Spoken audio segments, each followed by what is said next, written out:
ગુજરાતમાં વિધાનસભાની ચૂંટણી હોય, લોકસભાની ચૂંટણી હોય કે સ્થાનિક સ્વરાજ્યની ચૂંટણી હોય, ભારતીય જનતા પાર્ટી દર વખતે પહેલેથી જ તૈયારીઓ કરતું હોય છે. પરંતુ આ વખતે ભાજપની પહેલા કોંગ્રેસે પોતાની તૈયારી શરૂ કરી છે. નમસ્કાર, આપ જોઈ રહ્યા છો ન્યૂઝરૂમ ને આપની સાથે હું છું પ્રદીપ. ગુજરાતમાં જ્યારથી લોકસભાની ચૂંટણી પૂર્ણ થઈ છે ત્યારથી બનાસકાંઠાની અંદર કંઈક અલગ જ રાજકારણ ચાલતું હોય તેવું લાગી રહ્યું છે. આમ તો બનાસકાંઠાના સાંસદ જ્ઞાનીબેન ઠાકોર વાવ વિધાનસભા બેઠકના પહેલા ધારાસભ્ય હતા, પરંતુ જ્યારથી તેઓ સંસદ સભ્ય બન્યા છે ત્યારથી વાવ વિધાનસભા બેઠક ખાલી છે અને વાવની વિધાનસભા બેઠક ઉપર ફરી એકવાર જ્યારે ચૂંટણી આવવાની છે તેની પહેલા આમ તો ભારતીય જનતા પાર્ટી તૈયાર હોવી જોઈએ, પરંતુ પહેલી વખત ગુજરાતમાં એવું બની રહ્યું છે કે કોઈ પેટા ચૂંટણી હોય કે કોઈ ચૂંટણીની અંદર કોંગ્રેસ સૌથી પહેલા તૈયાર છે. આ વખતે કોંગ્રેસ એટલા માટે તૈયાર છે કેમ કે બનાસકાંઠાના સાંસદ જ્ઞાનીબેન ઠાકોરે અનેક વખત વાવ બેઠક પરથી ચૂંટણી લડવા માટેના ઉમેદવાર તરીકે અને જીતાડવા માટેના ઉમેદવાર તરીકે ગુલાબસિંહ રાજપૂતનો સંકેત અવારનવાર આપ્યો છે. અને તેવામાં જ્ઞાનીબેન ઠાકોરના સમર્થનમાં પાટણ ખાતે 29 તારીખે એક વિશાળ સંમેલન મળવા જઈ રહ્યું છે. પાટણ એ બનાસકાંઠાની રાજનીતિનું એપીસેન્ટર પણ માનવામાં આવે છે, કેમ કે પાટણ જિલ્લાની અંદર સૌથી વધારે ક્ષત્રિય ઠાકોર સમાજના લોકો વસવાટ કરી રહ્યા છે અને બીજા નંબર ઉપર આવે છે બનાસકાંઠા જિલ્લાની અંદર. પાટણની નજીક વાવ વિધાનસભા આવેલી છે. જ્યારે પણ વાવ વિધાનસભાની અંદર ચૂંટણી થતી હોય છે ત્યારે જ્ઞાનીબેન ઠાકોરના સમર્થનમાં પાટણમાંથી ચંદનજી ઠાકોર અને ભરતજી ઠાકોરની આગેવાનીમાં અનેક લોકો સભામાં પણ જતા હોય છે, તેમના સમર્થનમાં પણ જતા હોય છે. ત્યારે હવે 29 તારીખે જે સંમેલન મળવા જઈ રહ્યું છે એ સંમેલનની અંદર જો ગુલાબસિંહ રાજપૂત દેખાશે તો ક્યાંક એ નક્કી માનવામાં આવી રહ્યું છે કે પાટણની સાથે સાથે આ જે સભા થઈ રહી છે એ સભાથી એક બુલંદ નારો પણ નીકળશે કે આવનારી સ્થાનિક સ્વરાજ્ય ચૂંટણીની સાથે સાથે વિધાનસભાની ચૂંટણીમાં ગુલાબસિંહ રાજપૂતને જીતાડવાના છે. જો કે ભૂતકાળની અંદર પણ જ્ઞાનીબેને અનેક વખત એવા સંકેતો આપ્યા છે કે ગુલાબસિંહ રાજપૂતને જીતાડજો, પણ એ સંકેતો આપ્યા છે ગુલાબની પાંખડી રૂપે.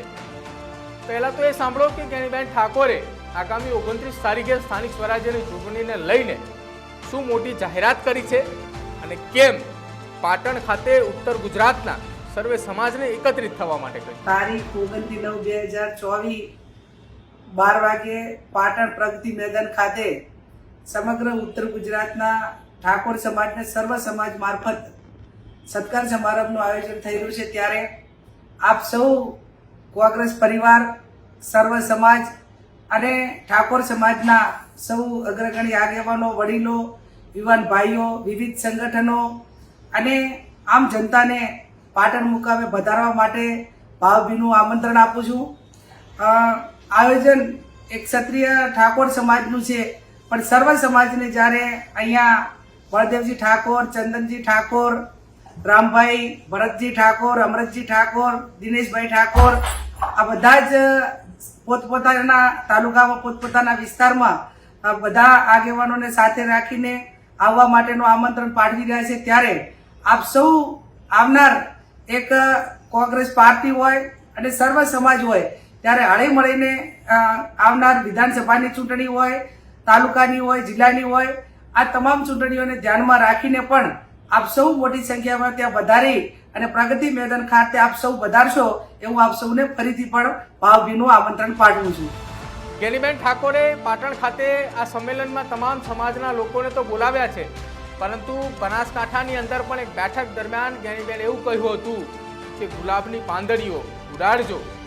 અહીંયા જે ઉમેદવાર આવે છે એ ઉમેદવાર કોઈ પણ સમાજનો હોય, તમે જ્ઞાનીબેન ઠાકોર સમજીને ઉમેદવારને જીતાડજો, તમારે કોઈ પણ કામ હશે એ ઉમેદવાર બાકી નહીં રાખે. આ નિવેદન આપતાની સાથે જ ગુલાબસિંહ રાજપૂત જે છે તેના મુખ પર ક્યાંક થોડી ઘણી સ્મિત પણ આવ્યું હતું. શું કહ્યું હતું આખી આ ઘટનામાં જ્ઞાનીબેન ઠાકોરે એ પણ સાંભળો. પાટણ જિલ્લાને, મહેસાણા જિલ્લાને એવું ના લાગે કે આ જ્ઞાનીબેનનું મામેરું એ બળદેવજી ને ચંદનજી ભરવાના છે, એમાં ક્યાંય બનાસકાંઠો ક્યાંય પીછે નહીં કરે એની ખાતરી આપણે સૌને આપવાની છે. વાવ વિધાનસભાની ચૂંટણી એ ટૂંક સમયની 10-15 દિવસની અંદર જાહેરાત થવાની છે.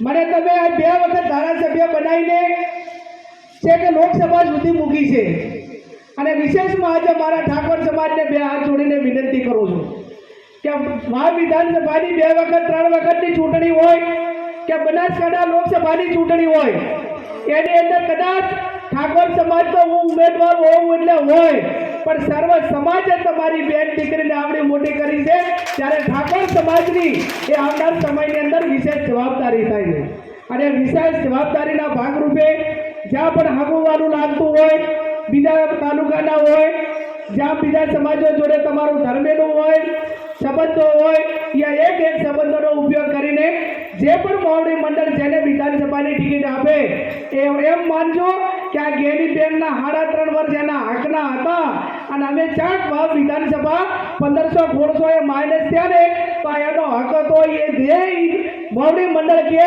હું ચાલુ ધારાસભ્ય છું એમ માનીને આ વિધાનસભાની ચૂંટણી તમે બધા જીતાડજો. ગુજરાતમાં હજી સ્થાનિક સ્વરાજ્યની ચૂંટણીની તારીખો પણ જાહેરાત નથી થઈ, પેટા ચૂંટણીની તારીખો પણ હજી જાહેરાત નથી થઈ, પરંતુ તેમ છતાંય બનાસકાંઠાનું રાજકારણ કંઈક આ વખતે અલગ જોવા મળી રહ્યું છે. ગુજરાતની અંદર વર્ષ 2014 અને વર્ષ 2019ની અંદર લોકસભાની ચૂંટણીમાં 26 ભારતીય જનતા પાર્ટી બેઠકો જે છે તે જીતી ચૂકી હતી, પરંતુ આ વખતે પહેલીવાર બનાસકાંઠાની અંદર સાંસદ જ્ઞાનીબેન ઠાકોરની જીત થઈ. જ્ઞાની ઠાકોરની જીત થતાની સાથે બનાસકાંઠાની અંદર રાજકારણ કંઈક અલગ જ જોવા મળી રહ્યું છે.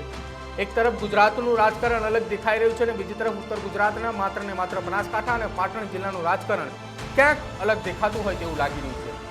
પહેલાં એવું હતું કે બનાસકાંઠાની વાવ બેઠક જે છે તેનું કંઈક અલગ જ ગણિત દેખાય છે, પરંતુ હવે બનાસકાંઠા જિલ્લાની લોકસભાની સાથે સાથે વાવ વિધાનસભા અને પાટણ બેઠકનું ગણિત કંઈક અલગ દેખાઈ રહ્યું છે. બનાસકાંઠાની અંદર કોઈ પાર્ટી નહીં પરંતુ વ્યક્તિત્વની લડાઈ સામસામે હોય તેવું લાગી રહ્યું છે. આપને શું લાગી રહ્યું છે બનાસકાંઠાની આ લડાઈને લઈને તે અમારા કોમેન્ટ બોક્સની અંદર જરૂર જણાવજો. અમારી ચેનલને બાજુ જ લાઈક કરજો, શેર કરજો અને સબસ્ક્રાઈબ કરજો.